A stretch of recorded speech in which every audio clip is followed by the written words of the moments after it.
kulanti wacan daawada mar kale madaxweynaha Russia Vladimir Putin oo khadka taleefanka kula xiriiray Mohammed bin Salman ka Sacuudi Carabiya oo saaxiib dhow la ahaa Mareykanka oo waxaana uu ka codsaday in xiriirka u dhaxeeya Ruushka iyo Sacuudi Carabiya sare loo qaado iyo sidoo kale in aan saliid fara badan la soo gelin suuqa caalamka si sicirka ay u wada go'aamiyaan si wada jir ah taas oo dhabarjab ku ah Mareykanka. qodobada kale barnaamijkeena falanqaynta siyaasadda iyo arrimaha amniga aan ku eegi doono waxaa ka mid ah ra'iisul wasaarihii hore ee Ingiriiska Boris Johnson oo shaaca ka qaaday in Vladimir Putin uu ugu hanjabay in gantaalo uu ku garaaci doono muddo ka yar 1 daqiiqo Ingiriiska haddii uu soo farageliyo dagaalka Ukraine ka hor dagaalka Ukraine inta uusan qaadin 24 February xilli khadka taleefanka saacado badan ay ku wada doodayeen inta Vladimir Putin uusan go'aansan in uu weeraro Ukraine iyo sidoo kale madaxa shirkadda TikTok oo looga yeeray baarlamaanka Mareykanka si uu isaga difaaco eedaha basaas ee Mareykanku ku eedeeyeen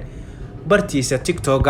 qodobadaas iyo kuwa kale ayaan ku falanqayn doonaa barnaamijkeena falanqaynta siyaasadda iyo arrimaha amniga inta aynu hawada ku jirno, balse intaynan u gudagelin barnaamijka oo fidsan fadlan ka mid noqo saaxiibada ku xiran bartayda Facebook iyo YouTube. wixii tala iyo tusaale aan inoogu reeb qaybta hoose ee commentiga. mahadsanid. kulanti wacan daawada mar kale madaxweynaha Russia Vladimir Putin oo khadka taleefanka kula xiriiray dhaxal sugaha boqortooyada saliidda cabtay Sacuudi Carabiya Mohammed bin Salman ayaa waxa uu ka codsaday in sare loo qaado wada shaqaynta u dhaxaysa Ruushka iyo Sacuudi Carabiya. sidoo kale Sacuudiga oo saaxiib dhow la ah Mareykanka waayihii dambe ayaa waxa ay u sii dhawaanaysaa dhanka reer bariga gaar ahaan Shiinaha iyo Ruushka. Vladimir Putin waxa uu dhaxal sugaha Sacuudi Carabiya ka codsaday in ay wada shaqayntooda ama xiriirka diblomaasiyadeed ee labada dal ay sare u qaadaan. sidoo kale waxa uu ka codsaday qiimaha shidaalka caalamka in ay isla jaangooyaan oo aan cidna loogu heelin. Sacuudi Carabiya ayaa hore isaga diiday soo jeedintii Mareykanka ee qiimaha shidaalka in xaddi badan oo shidaal ah la soo saaro si loo cunaqabatay Ruushka oo looga maarmo shidaalka Ruushka.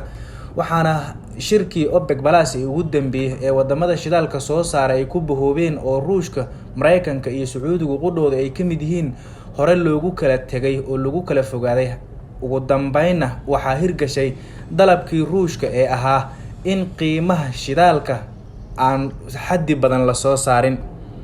hogaamiyaha Ruushka Vladimir Putin iyo dhaxal sugaha boqortooyada saliidda cabtay Sacuudi Carabiya Mohammed bin Salman waxaa dhowr jeer oo hore ay khadka taleefanka ugu wada xiriireen tan iyo markii Ruushku 24 bishii February Ukraine uu weerarka ku qaaday. xukuumadda Riyadh ee Sacuudi Carabiya ayaa iska fogeysay dalabka Mareykanka ee ahaa in shidaal badan la soo saaro. Sacuudi Carabiya oo saaxiib dhow Mareykanka la ahayd muddooyinkii dambe ayaana u muuqata in ay ka sii baxayso xayndaabka Mareykanka oo ay u sii dhawaanayso dhanka Shiinaha iyo Ruushka. waxaana Shiinaha ay hore isugu afgarteen in heshiis $30 bilyan oo dollar ku kacayo oo dhanka iskaashiga amniga oo gantaalaha Shiinaha ay ku soo iibsanayso Sacuudigu kadib markii Mareykanku uu dhimay gantaalihii Patriot-ga ee difaaca ee yaalay dhanka bariga dhexe ama Sacuudi Carabiya. Sacuudiga ayaana kadib markii Mareykanku gantaalihiisa uu lacagta badan in muddo ah kaga cunayay Sacuudiga uu dhimay waxa ay baylaha u noqotay diyaaradaha yaryar ee duuliye la'aanta ee Iran ay farsamayso ay ku dagaalamayaan Xuutiyiinta dalka Yemen.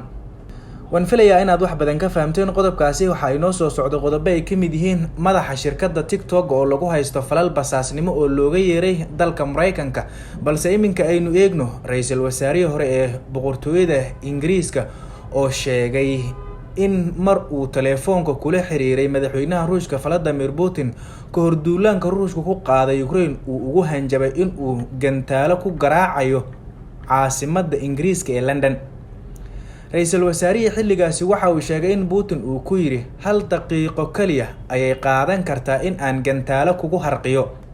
Johnson oo xusay in weedha Putin adeegsaday kadib markii uu kaga digay inta lagu guda jiray wicitaanka taleefanka aad u dheer kaas oo isaga iyo Putin ku dhexmaray bishii February ee sanadkii 2022 in dagaal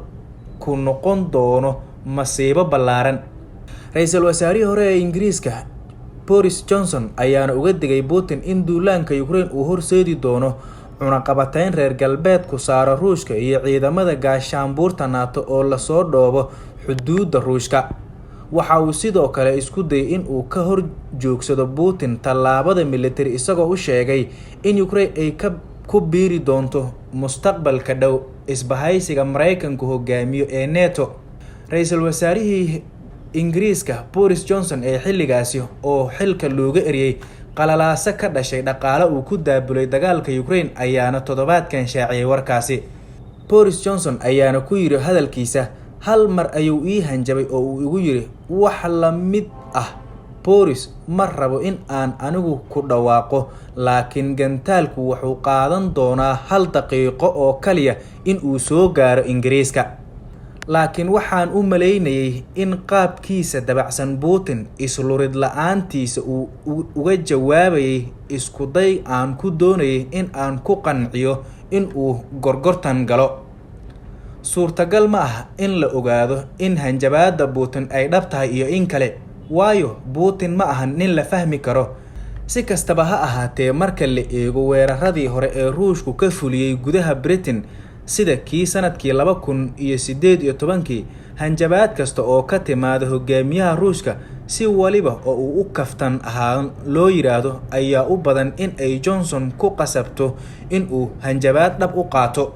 Ra'iisul wasaarihii hore ee Ingiriiska Boris Johnson ayaana xilka looga eriyay qalalaase ka dhashay dhaqaale badan oo uu ku bixiyay dagaalka Ukraine. Dhanka kale, aqalka madaxtooyada Ruushka looga arrimiyay ee Kremlinka afhayeenkiisa Dmitry Peskov ayaa beeniyay warkaasi oo waxa uu ku tilmaamay waxba kama jiraan iyo munaafaqada Ingiriiska. Waan filayaa in aad wax badan ka fahamteen qodobkaasi, bal iminkana aynu eegno gudoomiyaha fulinta ee shabakada bulshada TikTok Shou Zichu ayaa ka soo hor muuqan doona guddiga tamarta iyo ganacsiga ee aqalka wakiilada Mareykanka iyadoo ay sharci dejiyaasha Mareykanka ay baarayaan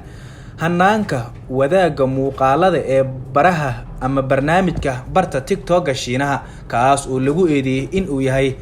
bar sirdoon oo u basaasa dowladda Shiinaha. Wakiilka shirkadda TikTok ayaa ka hor marqaati furi doona guddiga baarlamaanka Mareykanka u qaabishan 23 bisha Maaj, taasoo noqon doonta markii ugu horeysay ee uu ka soo hor muuqdo guddiyada baarlamaanka Mareykanka sida laga soo xigtay wakiilka guddiga. Arrintan ayaa ku soo beegmaysay iyadoo guddiyada arrimaha dibadda ee aqalka wakiilada Mareykanka uu qorsheynayo in uu bisha soo socoto u codeeyo hindisa sharciyeedka looga hortagayo isticmaalka aaladda TikTok ee gudaha dalka Mareykanka sababo la xiriira amniga qaranka oo qalqal uu geliyay.